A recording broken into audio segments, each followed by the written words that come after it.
Cowgirl here. We got some wide open property for the gardens coming soon. Got it all bush hogged, ready to go. Now that we're getting all the grass bush hogged, we're gonna stretch this fence down to keep the cows out, and hopefully we can start plowing here soon and get these gardens and greenhouses ready.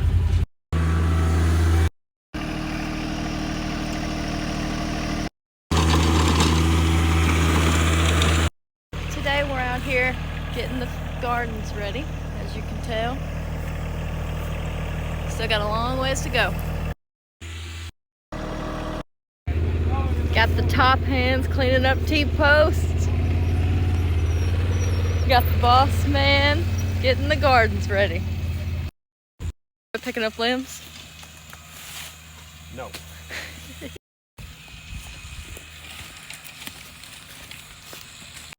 Say hello.